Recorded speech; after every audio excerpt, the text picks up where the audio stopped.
Oke, kita lanjutkan doa Yosua.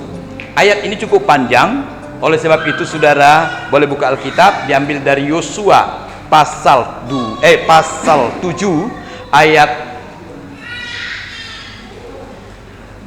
Yosua pasal 7 ayat 2 sampai dengan ayat 13. Saudara yang kekasih nama Tuhan, kita bersyukur pada saat ini bahwa doa ini masih datang kepada kita sehubungan dengan situasi pandemi di negara kita, di mana doa merupakan senjata kita. Sampai hari ini saya mau katakan masih ada gereja yang belum buka.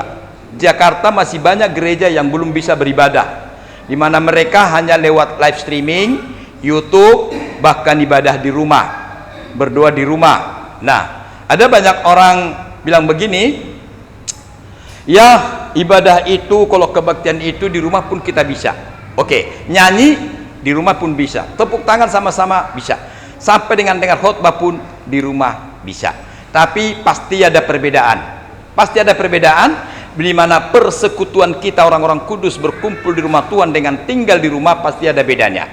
Saudara yang pernah sempat tidak beribadah tentu merasakan ada sesuatu yang kosong.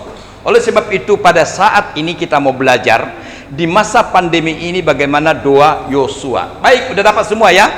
Saya atau kita akan baca per layar.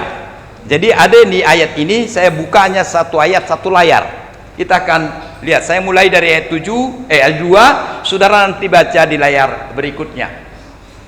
Saya baca demikian firman Tuhan. Yosua menyuruh orang dari Yeriko ke Ai yang letaknya dekat Bet Awen di sebelah timur Betel, dan berkatalah kepada mereka demikian, pergilah ke sana dan intailah negeri itu. Maka pergilah orang-orang itu ke sana dan mengintai kota Ai.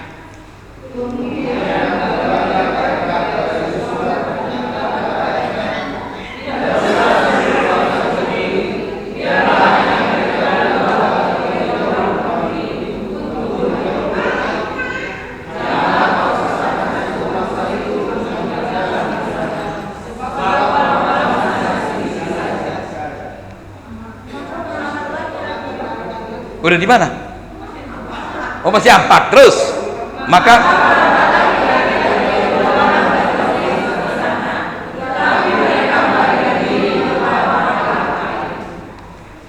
ayat 5.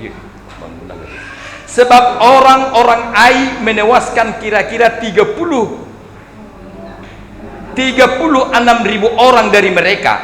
Orang-orang Israel itu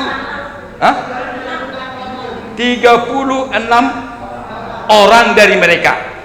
Orang-orang Israel itu dikejar dari depan pintu gerbang kota itu sampai ke Syebarim dan dipukul kalah di lereng. Lalu tawarlah hati bangsa itu amat sangat.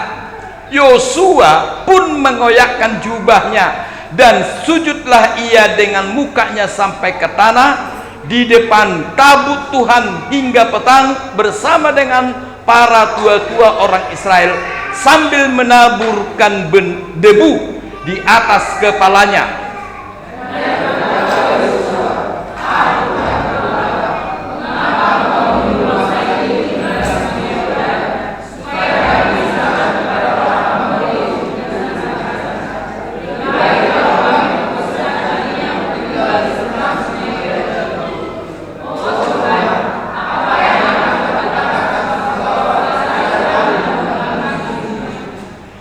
Apabila hal itu terdengar oleh orang Kanaan dan seluruh penduduk negeri ini, maka mereka akan mengepung kami dan melenyapkan nama kami dari bumi ini.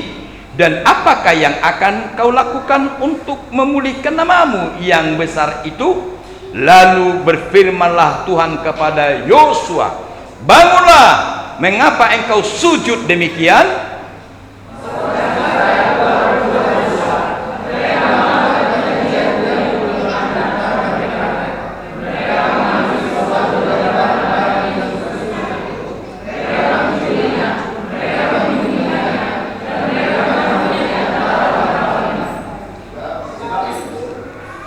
Sebab itu orang Israel tidak dapat bertahan menghadapi musuhnya. Mereka membelakangi musuhnya, sebab mereka itu pun dikhususkan untuk ditumpas. Aku tidak akan menyertai kamu lagi jika barang-barang yang dikhususkan itu tidak kamu punahkan dari tengah-tengahmu.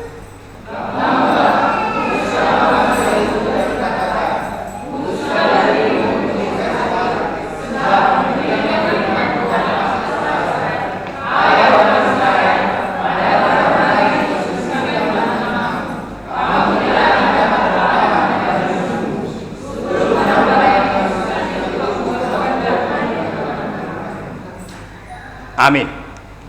Kekasih dalam nama Tuhan, saya ambil tema doa Yosua ini, saya sebut namanya doa negatif.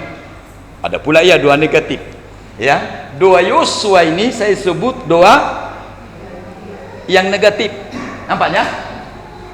Doa negatif.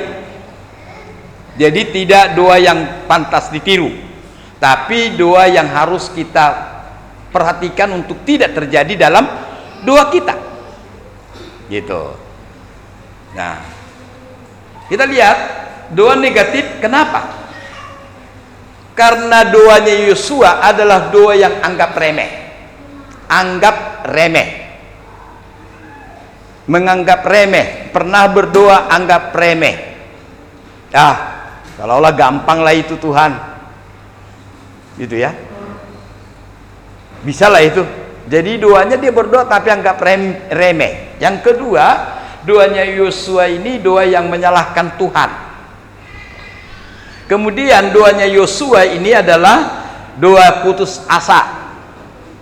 Dan doanya Yosua adalah doa mengajari Tuhan. Gitu ya. Mengajari Tuhan. Kemudian doa yang Yosua adalah disebut juga doa tanpa tindakan. Doa tanpa tindakan. Yang terakhir, doa Yosua saya sebut doa apa? Tanpa pertobatan. Ini yang perlu dihindari.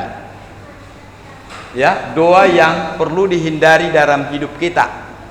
Jadi terkadang ada doa yang anggap remeh, ada doa yang menyalahkan Tuhan, ada doa yang putus asa, ada doa yang mengajari Tuhan.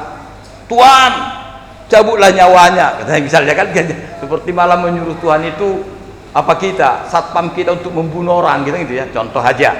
Kemudian doa yang tanpa tindakan, hanya doa tapi tidak bertindak. Dan yang terakhir doa tanpa pertobatan. Ini hanya asumsi saya atau saya kumpulkan dari doa yang disampaikan Joshua. Tapi kita akan lihat ayat demi ayat secara expository. Saya sampaikan pada saudara setelah selidiki doa daripada Yosua ini. Kita lihat sebelumnya apa yang terjadi di pasal 6 tadi. Saya katakan apa? Coba ingat di ayat itu, bacaan itu pasal 6 apa? Yeriko baru saja dikalahkan. Cerita ini panjang, waduh, luar biasa pengalaman. Hanya dengan bunyi sangkakala, hanya dengan doa penyembahan, hanya dengan puji-pujian, runtuhlah tembok Yeriko. Wow, banyak pendeta khotbah ini kan, saya pun pernah khotbah itu, bahwa luar biasa pujian saudara, luar biasa doa saudara, luar biasa tindakan saudara untuk mengelilingi Yeriko. Kalau mereka hanya nyanyi-nyanyi tidak mengelilingi juga nggak ada artinya. Mereka itu melakukan tugasnya hanya pujian penyembahan, dan runtuhlah tembok yang besar, tembok yang luar biasa hebatnya, kokohnya, karena kota Yeriko kota yang indah, kota mulia. Yeriko adalah kota yang harum, indah, mulia, makanya dibuat tembok yang tebal, tinggi, kokoh, kuat, sehingga musuh tidak dapat menyerang. Yang artinya sehebat apapun kekuatan musuh masih bisa dikalahkan oleh Tuhan. Ya Allah Tuhan, hanya 2 orang yang bilang amin, itu pun pelan. Baik, kita lanjutkan. bahwa Yeriko itu kota yang mulia, harum, indah. Jadi luar biasa, pantaslah, wajarlah kubu pertahanannya, bentengnya, temboknya itu kuat. Kemudian apa lagi? Yeriko adalah kota yang kuat, ya. Bahkan pernah musuhnya itu ketika disuruh mengintai, mereka bilang, wow, mereka kayak raksasa, kita kayak belalang. Bandingan orang-orangnya itu tinggi besar, perawakannya tangkas dalam berperang. Apalagi kota yang memiliki tembok yang kuat. Yosua menaklukkan dengan mengelilingi selama 7 hari dengan kuasa Tuhan, ya. Kemudian apa? Yosua cukup percaya diri akan penyertaan Tuhan, luar biasa. Di dalam pasal 13 ini tidak ada masalah. Pasal 13. Di pasal 6 ini tidak ada masalah. Sekali lagi, di dalam pasal 6 ini luar biasa kekaguman setiap orang akan peristiwa runtuhnya tembok Yeriko. Tetapi apa yang terjadi di dalam pasal 7? Dengan kata lain, baru seminggu yang lalu, sebulan lalu peristiwa ini, atau beberapa waktu yang lalu, kini sekarang menghadapi kota Ai, negara Ai, yang notabene nih Ai mah kecil dibanding apa? Yeriko. Dibanding Yeriko mah Ai kecil. Yeriko aja bisa gua sikat, Yeriko aja bisa gua taklukkan, makonon kamu yang kecil. Saudara, ada banyak pemain tinju, ada banyak atlet anggap remeh terhadap musuhnya. Allah, kamu mah kecil, kamu mah begini. Akhirnya karena tadi menganggap kecil tadi runtuh. Jadi saya katakan bahwa Yeriko dibandingkan kota Ai jauh-jauh lebih hebat Yeriko. Tapi bagaimanakah Yosua berhadapan dengan orang Ai? Faktanya apa? Kalah. Dipukul mundur orang Israel. Malu, dibunuhnya lagi. Habis. Sampai Yosua bilang gini, udah, kalau berperang melawan Ai gak usah banyak-banyak, sedikit aja kalian, gampangnya itu. Kira-kira gitu ya. Nah, orang kecil kok. Kita lihat sekarang apa yang terjadi, ya. Sekarang apa yang terjadi? Ayat 2 sampai dengan ayat 5. Ayat 2 sampai dengan 5. Kita lihat pertama-tama 3-2 ya. Yosua menyuruh orang dari Yeriko ke Ai yang letaknya dekat Bet Awen di sebelah timur Betel, dan berkata kepada mereka demikian, pergilah ke sana dan intailah negeri itu. Maka pergilah orang-orang itu ke sana dengan mengintai kota Ai. Jadi setelah selesai Yeriko, kita lanjut perang yang kedua, kan gitu ya kan? Gila dulu, intai dulu. Nah, ayat yang 3-nya coba baca. Kalian belum keluarkan rupanya. Atau keluar, sorry ya, ini dia. 2, 3 ya. Kemudian kembalilah mereka kepada Yosua dan berkata kepadanya, tidak usah seluruh bangsa itu pergi, sedikit aja lah. Biarlah hanya kira-kira 2 atau 3.000 orang pergi untuk menggempur Ai itu. Janganlah kau susahkan seluruh bangsa itu dengan berjalan ke sana, sebab orang-orang di sana sedikit saja. Paham ya? Udah gak usah rame-rame, udah 2.000 3.000 aja pergi. Orang itu kecil, sedikitnya habis itu. Ngerti kan ya? Yosua cara pikir itu lebih dekat. Apa yang saudara lihat di sini? Yang pertama apa? Ya, kekuatan tentara kita kan hebat. Dia tidak bilang kekuatan Tuhan lagi. Orang sana kan sedikit, sedikit itu.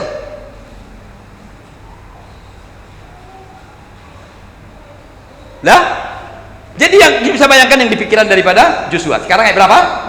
4, sorry. 4. Mundur lagi kawan. 45, 3-2 ya. Maka berangkatlah kira-kira 3.000 orang dari bangsa itu ke sana, tetapi mereka melarikan diri di depan orang Ai. Sebab orang-orang Ai menewaskan kira-kira 36.000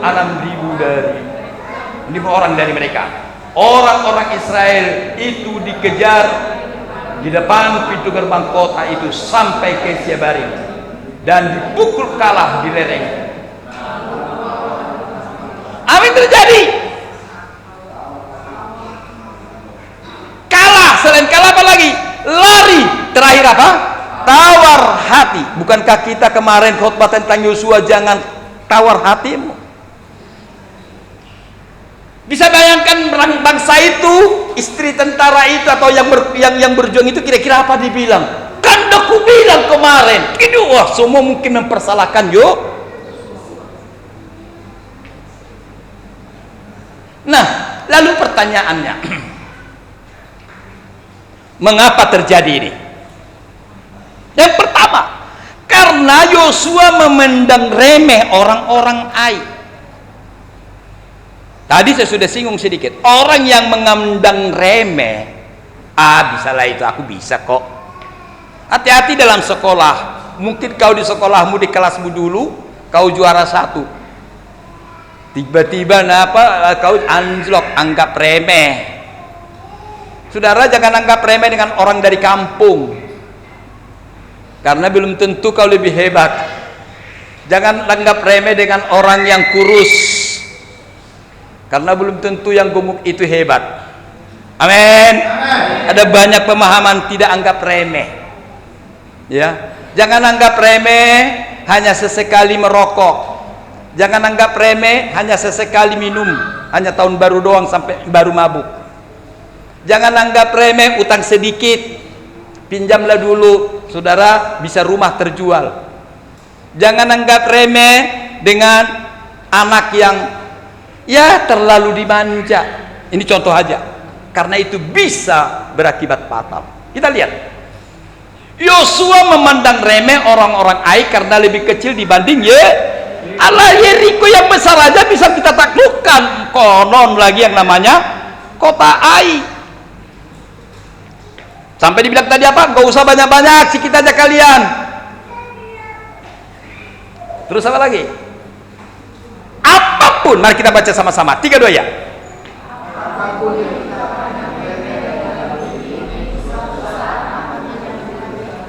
Statement yang saya berikan pada kita. Apapun yang kau pandang remeh dalam hidup ini, kelak bisa menjatuhkan hidup kita. Suami, jangan anggap remeh kau mau istrimu, karena kelak bisa menjatuhkan hidupmu. Istri, jangan anggap remeh kau kepada suamimu yang tidak dapat berbuat apa-apa lagi. Orang tua, jangan anggap remeh sama anak-anaknya. Dan anak-anak, jangan anggap remeh kau sama orang tuamu. Mungkin engkau lebih hebat, lebih pintar, orang tuamu sudah sakit-sakitan. Kalau kelak engkau anggap remeh, ingat, fatal. Contohnya, apapun yang kita pandang remeh dalam hidup ini, suatu saat akan menjatuhkan hidup kita.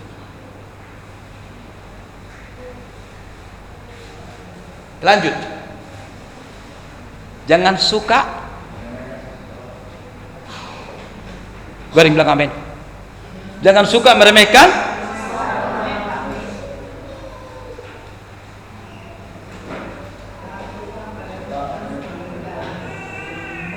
Haleluya. Contoh kerja mencangkol. Allah. Anggap remeh dia. Kemarin ada dilihat di apa? Di Facebook. Selfie foto dulu foto, udah tahu di situ ada buaya. Anggap remeh sama buaya, di atas kok aku kan di darat. Syuk, habis ditelan itu sama. Ada ya? Ada yang nonton itu ya? Anggap remeh. Jangan bermain api. Awas terbakar. Jangan bermain pisau, awas tertusuk atau terpotong. Jangan bermain cinta. Kok ketawa kalau bilang cinta itu langsung ketawa. Jangan anggap remeh. Hancur.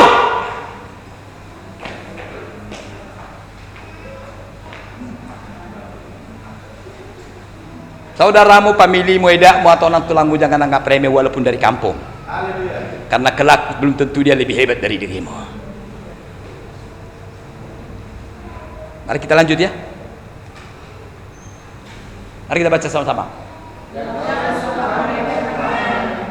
Jangan engkau menganggap remeh pelayananmu. Engkau mungkin aku hanya singan, gak usah latihan pun tidak apa-apa. Aku kan hanya penerima tamu. Atau mungkin sang penatua bilang, alah pada penerima tamu. Bo ya aku dulu sesekali rupanya leader, ya, pemimpin pujian. Kenapa rupanya? Gaprep. Mungkin penatua tidak menilai, aku pun tidak menilai, hanya Tuhan yang menilai. Apa yang kamu dipercayakan, jangan anggap remeh. Para pelanggan-pelanggan yang kau berjualan, ada langgananmu, jangan anggap remeh dengan langgananmu. Sedikit salah kau maki, besok nggak datang diceritain ke orang. Jangan belanja di situ katanya. Bisa hancur kan? Bisa dijelek-jelekkan kita. Jangan anggap remeh. Apalagi yang terakhir ini, jangan anggap remeh dengan pelayan. Apalagi karena kita tidak dapat upah dari manusia, hanya upah dari Tuhan. Kita lanjut. Masih ada nggak? Ada. Lanjut. Sekarang Yosua mulai menyalahkan Tuhan. Jadi yang pertama, kenapa saya bilang dua ini dewa negatif? Yang pertama apa? Anggap remeh. Yang kedua, Yosua mulai menyalahkan Tuhan. Kita baca ayat 6 sampai 7. Muncul nggak ya? Enggak muncul. Silakan buka Alkitab saudara. Kita baca sama-sama. Karena terlalu banyak layar ini, saya bilang kemarin, akhirnya aku putus apa, nggak usahlah aku tunjukkan gitu. Yuk kita baca sama-sama 6 dan 7. Dapat ya pasal 7 ya, ayat 6 sampai dengan ayat yang ke-7. 3-2 ya. Yosua pun mengoyakkan jubahnya dan sujudlah kaknya sampai ke tanah di depan tabut Tuhan hingga petang bersama-sama dengan para tua-tua orang Israel. Sambil ayat 7, dan berkatalah Yosua, ah Tuhan Allah, mengapa engkau menyuruh bangsa ini menyeberangi sungai Yordan supaya kami diserahkan orang Amori dan dibinasakan? Lebih baik kalau kami putuskan tadinya untuk tinggal di seberang sungai Yordan itu. Apa kira-kira dibilang? Tuhan, kenapa kau suruh orang ini berperang? Padahal untuk mati. Kira-kira gini, ketika kita berdoa, Tuhan, tolonglah Tuhan, aku mau buka usaha baru. Apa itu? Aku mau buka showroom. Misal dulu ya kan? Akhirnya ada konfirmasi baik dari pendeta, baik dari teman. Bagus itu, buka usaha showroom, jual beli mobil, jual beli Honda. Akhirnya dia buka, jual up. Ringkas ceritanya belum ada 1 tahun, tumpur. Orang melarikan. Kira-kira apa bilangnya sama Tuhan? Ah Tuhan, kenapa dulu kau izinkan aku buka usaha ini? Ku mintanya doa, bahkan pendeta pun mengizinkan. Apa yang terjadi? Hancur. Ah Tuhan. Tuhan lagi yang disalahkan. Dia mulai mempersalahkan Tuhan. Gimana ceritanya? Apa yang Yosua harapkan tidak sesuai dengan kenyataan. Harapan Yosua dengan orang ini yang sedikit hanya 2-3 ribu orang, kalah itu orang Ai. Karena jujur dia seorang pahlawan yang punya strategi, tapi faktanya kalah. Putus asa, dan bukan putus asa, menyalahkan Tuhan. Kenapa? Musa juga pernah ngomong gitu. Kenapa kau suruh bangsa ini ku bawa keluar dari Mesir untuk mati di padang gurun ini? Salahkannya Tuhan. Gak ada air. Terus apa lagi? Gak ada makanan, gak pernah makan daging. Puji Tuhan, masih dimaafkan Tuhan ya. Nah, akhirnya apa terjadi? Ya, dikirimlah puyuh untuk makan daging. Dikirim lagi apa? Mana, dikirim lagi batu mengeluarkan, bahkan karena tidak ada rumah, tidak ada persinggahan, dikirimnya tiang awan, dikirimnya tiang api. sampai luar biasa, nggak ada sepatunya. Udahlah, awet sepatumu sampai 40 tahun, satu pasang sepatu awet 40 tahun. Orang 4 tahun aja susah awetnya, apalagi. Pokoknya Tuhan, udah nggak usah kau marah, salahkan aku, karena Tuhan bilang bawa bangsa itu keluar ke tanah perjanjian. Ternyata telah dibawa, apa yang terjadi? Ya gunung, ya apa namanya, laut Tiberaulah yang mengancam, betul kan? Tuhan apanya? Begitu mereka sudah masuk jalan di laut Tiberau, apa yang terjadi? Musuh datang dari belakang, ayo cepat naik. Belum juga naik, udah masuk itu musuh. Bisa bayangkan apa kira-kira Musa bilang sama Tuhan? Tuhan, matilah kami ditelan air, ditelan musuh. Tapi luar biasa, Musa Tuhan belum mau langsung, kau boleh mempersalahkan gitu ya kan? Enggak, ya udah. Tapi kali ini Yosua mempersalahkan. Kenapa kau suruh kami menyeberang? Ya udah aja tadi di seberang sungai Jordan aja lah kami biar aman. Atau udah sekalian aja mati dibunuh orang Amori. Ngapain harus dengan orang Ai? Baru saja kemarin kami sorak-sorak pesta lagi kemenangan, berpesta lagi, menang melawan apa? Yeriko. Lah sekarang bukan berpesta, ngapain? Nangis. Kenapa? Saudaranya meninggal, bapaknya mungkin mati, anaknya mungkin mati di peperangan. Baru semalam, baru minggu lalu kita bersuka cita, tapi sekarang, aduh Tuhan, dengarkan baik-baik, waspada kita anak Tuhan. Kalaupun ada yang kau doakan tidak sesuai faktanya yang kau terima, jangan salahkan Tuhan.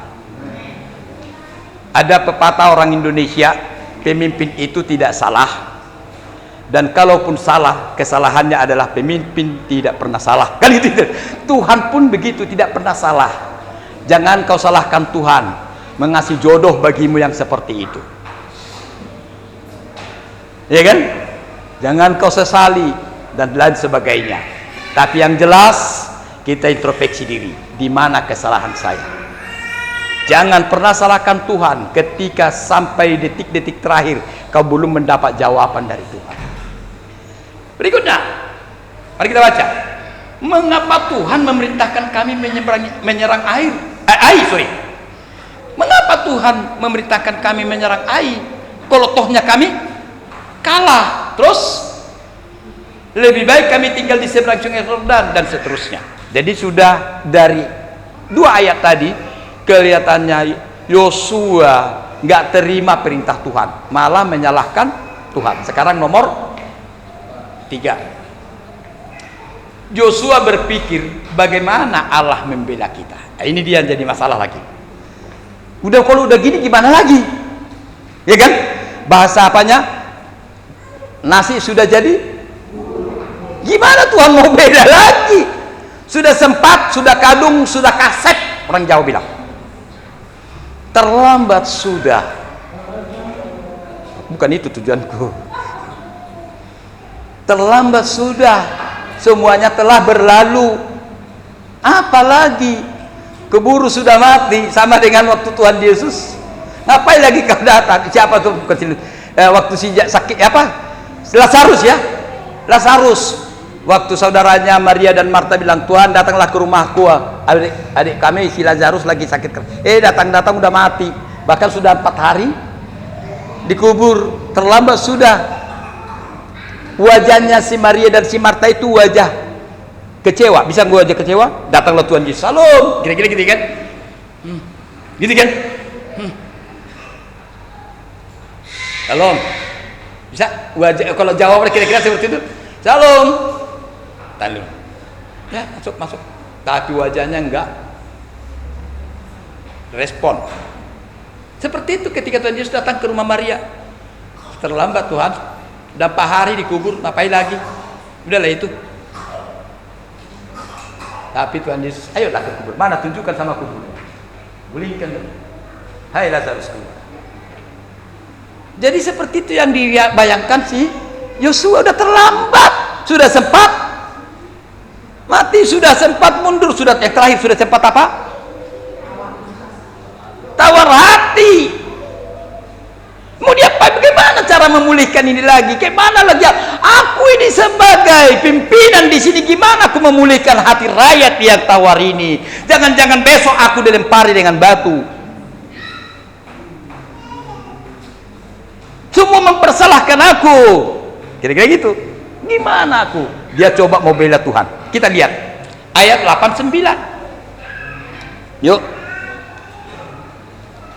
Oh, tidak dimunculkan juga.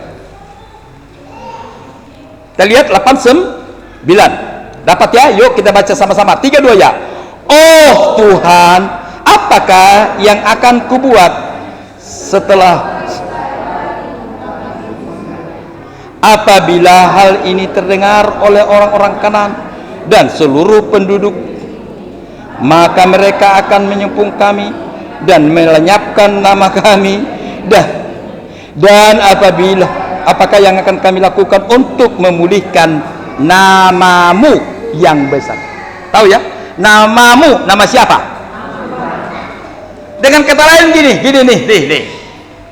Ketika mereka berperang, semua musuhnya, mana Tuhanmu, mana Allahmu? Bukankah yang disalib itu jin kafir? Ini contoh, diejek. Apa itu Tuhanmu masa mati? Tuhanmu dilahirkan. Kalau orang Kristen tidak pegang prinsip, bisa tersinggung, marah, coba-coba bela agama, pembela Kristen. Tapi sampai hari ini bersyukur kepada Tuhan tidak ada itu. Karena aku mau katakan kepadamu, tidak perlu kau bela Tuhan. Kenapa? Alkitab tidak suruh kita bela agama. Alkitab hanya suruh pertahankan imanmu. Apa kata dunia, imanmu tetap katakan yes. Mau dihujam, mau dipitnah, gak usah kau capek bela itu. Justru kau katakan, Tuhan kaulah pembelaku. Haleluya. Yusuf, apa yang kubuat membela namamu Tuhan? Jangan-jangan orang ini murtad semua. Berikutnya kita baca sama-sama. 3, 2 ya. Tuhan Yesus tidak pernah terhina karena hinaan. Dihina seperti apapun Tuhan Yesus, dia tidak akan pernah terhina. Kalau enggak kau bilang pun Tuhan Yesus itu Tuhan, tetap dia Tuhan. Paham maksud saya? Paham ya? Enggak usah kau sembah-sembah Tuhan Yesus. Enggak usah kau bilang, ayo semua kita enggak sembah. Dia tetap beda dengan saya. Semua kalian pergi, enggak di pendeta si Parmatu, enggak gembala itu, semua enggak akan jadi gembala saya. Mungkin saya jadi tukang beca, paham ya? Karena tidak ada yang mau gembalakan, semua memfitnah, semua menjelekkan. Dan tukang beca saya, bisa jadi kan? Tapi Tuhan dengarin baik-baik. Enggak ada pun setengah manusia, bahkan 90% pun manusia di dunia yang tidak ada menyembah Tuhan. Yesus tetap Tuhan. Yesus adalah Raja. Yesus adalah Allah.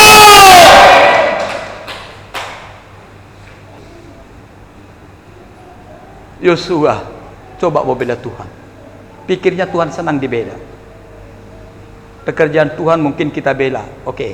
Ketika ada pembangunan, kau aduh kasihan aku, pembangunan ini tidak jalan kan, apa-apa. Tapi jangan bangga kau kalau kau bisa bela pekerjaannya. Kau hanya dikasih karunia untuk kau bisa berbuat, bukan karena kehebatanmu. Amin.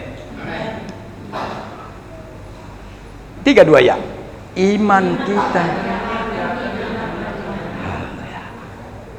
Mau dibilang kau Pentakosta, mau bilang kau tak meradak lagi besok. Setelah kau di gereja ini dibilang kau tidak perlu lagi keluargamu, apa itu karismatik itu, tidak makan darah, tidak berjambar, tidak ini ono eno bicamlah dibilangi, imanmu tidak akan terhina. Pegang imanmu, pegang apa yang ada padamu.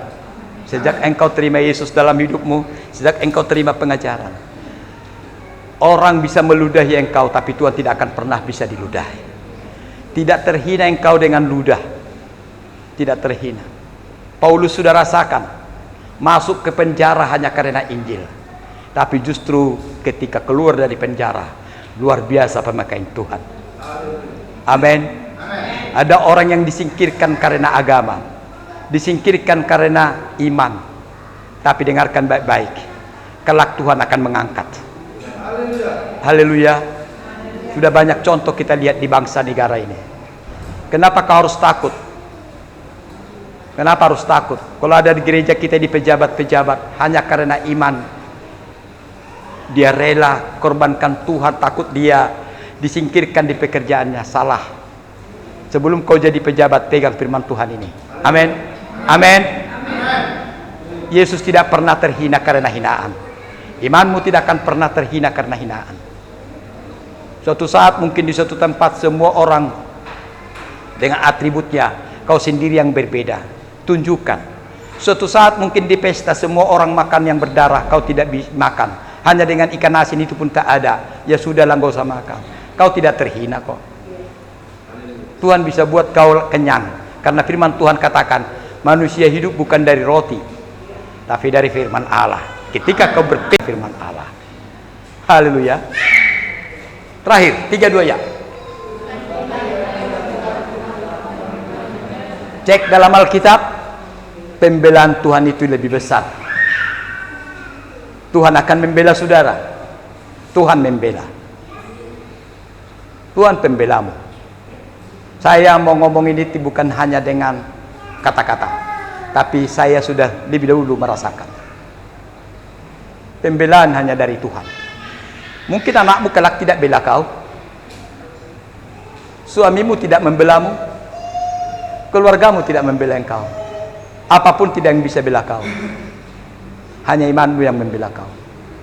Saya teringat waktu seorang perempuan yang pendarahan maju ke depan Yesus. Siapakah yang membela dia? Tuhan suruh dia pulang. Dia teriak-teriak, macam dibilang kan, berdesak-desakan lagi. Ngapain kau ibu? Tidak ada yang bela dia. Tapi Yesus berkata, ibu, imanmu menyembuhkan engkau. Pembelanya hanya Yesus. Haleluya. Pembelanya Yesus. Kau ingat yang namanya Yusuf? Siapa yang bela dia? Saudaranya 12 gak ada yang bela. Orang tuanya tidak sanggup bela. Di penjara tidak yang bela. Tuhan buat pembela dia. Dari orang yang tidak dikenal, juru minum. Kau lihat Elia yang ada di gua, apa namanya? Di Sungai Kerit, sorry maksud saya. Tepi Sungai Kerit. Semua mengajar, waduh, tidak ada yang bela dia secara manusia. Tapi puji Tuhan, pembelaan Tuhan. Tuhan kirim burung gagak memelihara dia. Pembelaan itu datangnya dari Tuhan. Tepuk tangan bagi Yesus. Tuhan, dialah pembela kita yang agung. Kita lanjut nomor 4. Sampai berapa nih? Nggak tahu saya. 4. Tuhan memerintahkan bangun. Sekarang pertanyaan, apa? Kenapa rupanya? Jadi gimana? Apakah Yosua begitu terus? Sekarang bangun kau Yosua. Karena apa? Pada waktu itu betul-betul putus asa, lemah. Memang dalam itu tersungkur. Anehnya semua bangsa itu atau tua-tua pun di situ sudahlah lemah semua. Masukkan apa? Taburkan debu di atas kepala. Udahlah, baru kami. Gak ada lagi itu semua Tuhan. Yang orang puja-puji kemarin, itulah kemarin hebat kali kan orang itu kan. Sekarang mana? Pernah dengar nggak gitu? Pernah nggak? Anak yang dibanggakan, anakku juara, tiba-tiba jadi siapa enggak? Itu yang menyelimuti pikir Yosua. Nah sekarang nih dengarin baik-baik.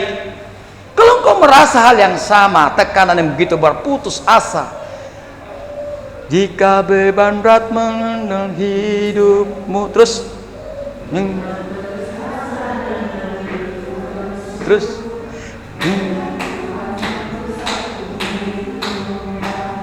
kau niscaya. Jadi cara untuk bangkit, lihat yang posisi lain. Saudara, suatu saat, ini contoh aja ilustrasi dalam hidupku. Saya pernah ngalami. Saya baru pulang dari Jakarta, udah pernah mungkin disaksikan. Saya baru pulang dari Jakarta naik pesawat. Wih, enak sekali.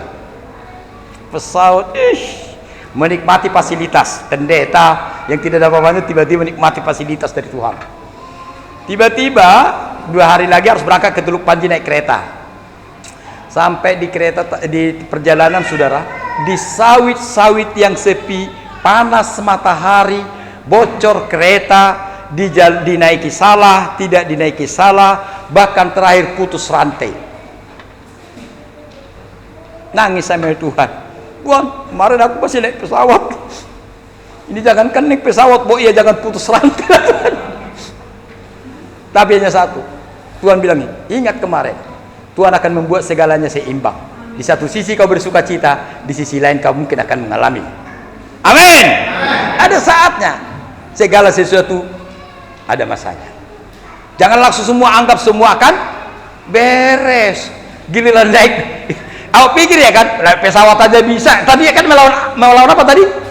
Jericho. Jericho aja bisa, masa air yang naik pesawat aja bisa, masa sepeda Honda khusus rasanya. Tapi Tuhan izinkan semua terjadi. Oleh sebab itu kekalimat Tuhan, mungkin kita pernah mengalami yang dialami oleh Yosua. Sekarang jawabannya, bangun, bangkit, bertindak. Ayat 10. Yuk kita baca sama-sama. 32, dapat ya? Ya, lalu berfirmanlah Tuhan kepada Yosua, bangunlah, mengapa engkau sujud demikian? Bangunlah, mengapa kau sujud? Mengapa kau seperti merajuk, ambil bantal guling, nangis, gak mau makan, kerja malas, nggak bisa ngapa-ngapain. Kenapa? Aku melayani Tuhan, berjuang habis-habisan, gini, merajuk. Bangunlah. Jalan satu-satunya untuk memulihkan adalah bangun. Dengarkan baik-baik. Bangunlah. Sama-sama kita baca. 32 ya.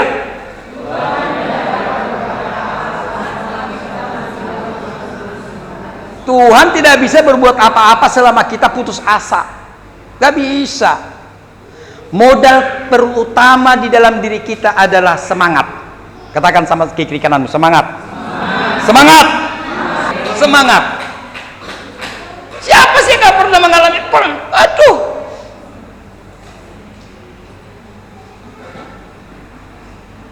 Sekali lagi, kalimat terakhir, Tuhan tidak dapat berbuat apa-apa selagi Anda tidur, selagi Anda putus asa. Tapi modalmu semangat tadi, itu dasarnya Tuhan bekerja. Amin. Semangat. Sakit datang, tapi gitu dengarin firman Tuhan semangat. Jangan kebalikannya, dengar firman Tuhan juga nggak semangat. Mau apa lagi? Udah nggak ada lagi itu. Tinggal matain namanya. Semangat. Udah gak ada lagi semangatnya dengar firman Tuhan. Mari kita bersemangat. Amin. Makanya senang kalau kita ibadah itu serius. Jangan ada yang jalan-jalan, jangan ada yang bisik-bisik, cerita-cerita. Serius, fokus sama Tuhan. Itu tanda kau semangat. Bahkan kalau ada, amin, amin, puji Tuhan, haleluya, tepuk tangan, enggak usah takut. Saya udah bilang, sejak Covid ini kita belajar semangat. Amin. Lanjut. 32 ya.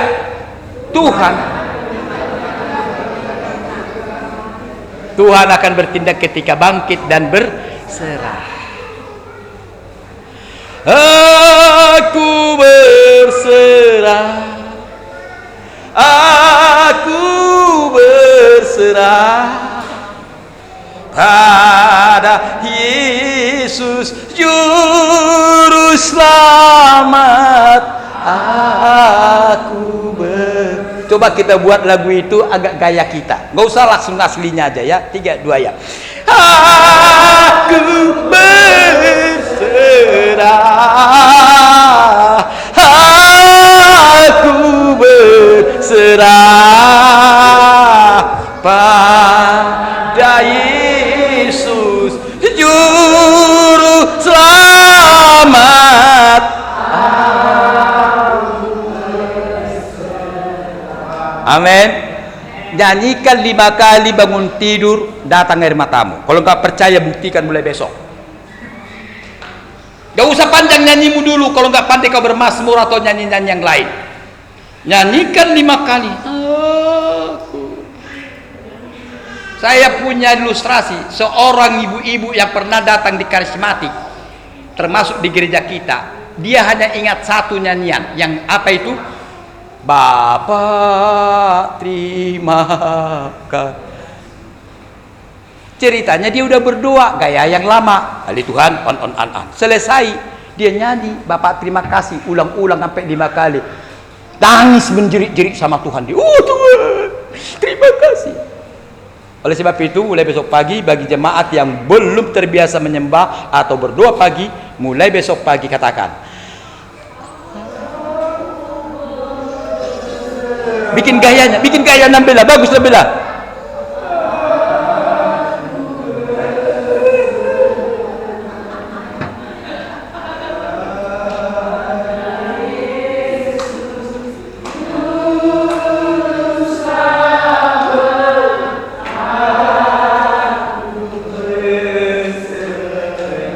Terakhirnya itu kedua kelima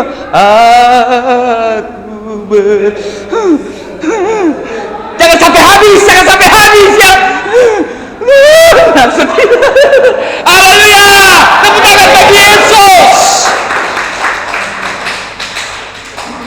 Bangkit.